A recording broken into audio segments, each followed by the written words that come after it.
This was also the first design of the Cuckoo Clock.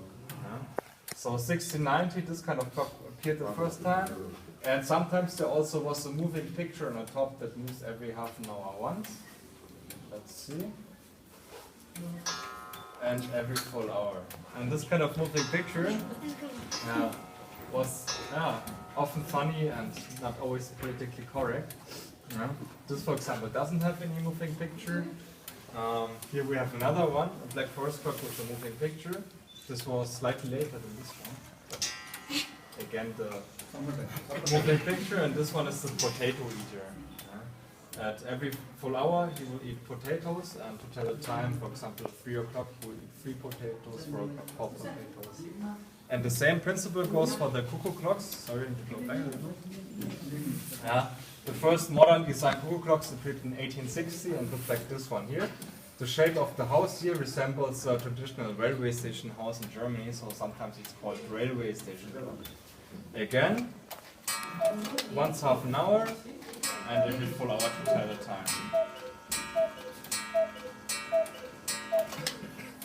Alright, and for the production of the cuckoo clocks, we need the raw material, which is lindenwood or brasswood would be another term for it, and the metal stencil, and color. The colors being sprayed over the wood board and the metal stencil, and then we have the forms, and the forms are then cut out by a sewing machine. And after the sewing is finished, the more detailed work starts, and that's the carvings. And for the carvings, we also need brasswood and the tools, of course, the carving tools. And the carvings are done by families in the Black Forest. It's a family tradition here, and right now we have about 20 families here doing the carvings. That's not a lot though, maybe 50 or 100 years ago there were over 100 families doing the carvings. But very common phenomenon, young people move to the city, so there's no one really left here to do the carvings anymore. The carvings, typical carvings are like birds or other animals, deers, leaves, very typical. And here we can have a look at a finished clock.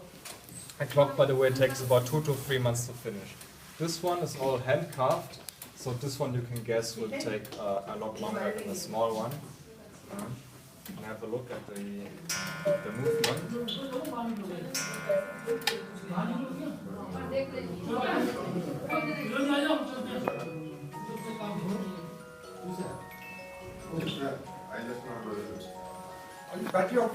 This is mechanical. You can keep in mind that every traditional Black Forest clock is mechanical. You don't need any batteries for it. How do you? Yeah, I will explain it to you now. So you see, this is mechanical. Now I can tell you how it works, but we have to move on to this table here. Here you can see one example of the inside. And the very central piece of every mechanical clock in general is always the movement. It's in the middle here. And a single piece looks like this. It's a rather large example. This is the movement. And the movement is powered by the movement of the weights. So we need the weights. You can also grab them if you want to. These are the weights. You will feel that we have heavy weights and light weights. And the difference here is that clocks with heavy weights are 8-day clocks and clocks with light weights are 1-day clocks. So you need to wind them up every 24 hours for the small weights or every 8 days for the big weights. And winding up is very easy. You just pull the chain like this. And this is how you wind up the clock. As you can see, this is an 8-day clock, so during the week the weights will go down slowly. And whenever you feel like it, you can pull the chain. Okay, so there is one other element inside the clock. Sometimes you have to imagine that every weight has one function. One weight is always for the movement of the clock, the second weight for the cuckoo, and if there is a third weight, it means there is music and usually also an additional movement.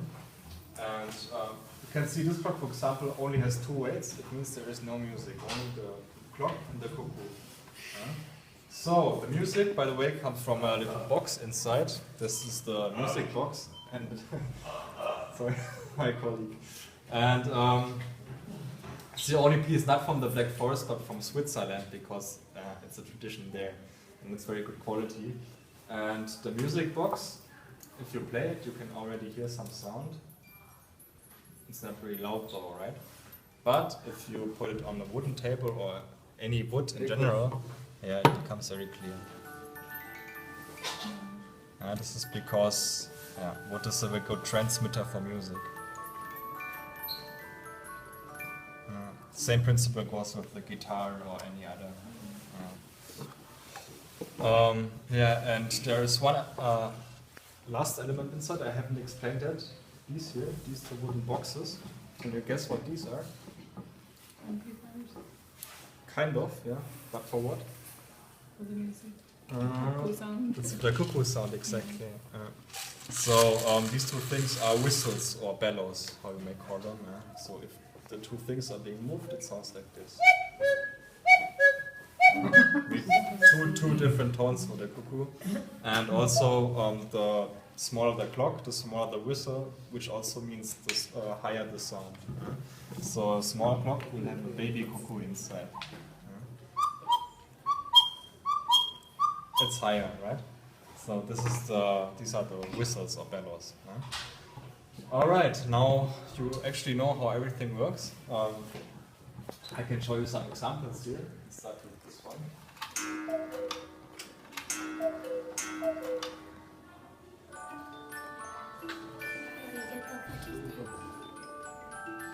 Every clock tells a different story. Sometimes it's really up to your own interpretation also. And by the way, the sound, also the cuckoo sound, can be switched off whenever you want. You can hear it. Sometimes the switch off is here on the left side, sometimes it's on the bottom. And like this, there is no sound anymore. So in the night time, you can always switch it off if you want to. You're coming late home. Sorry? You're coming home late. And I show you this clock here. This is a rather special clock because it works with real water. If you have a look at the water wheel, you will see the water flowing.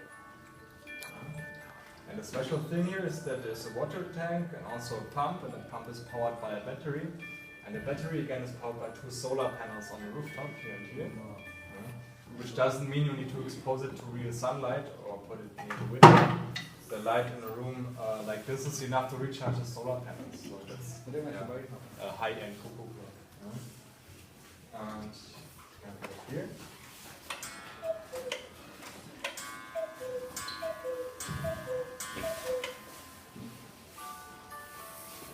This is a traditional clock setup. You can see the man wearing a rucksack with the clocks.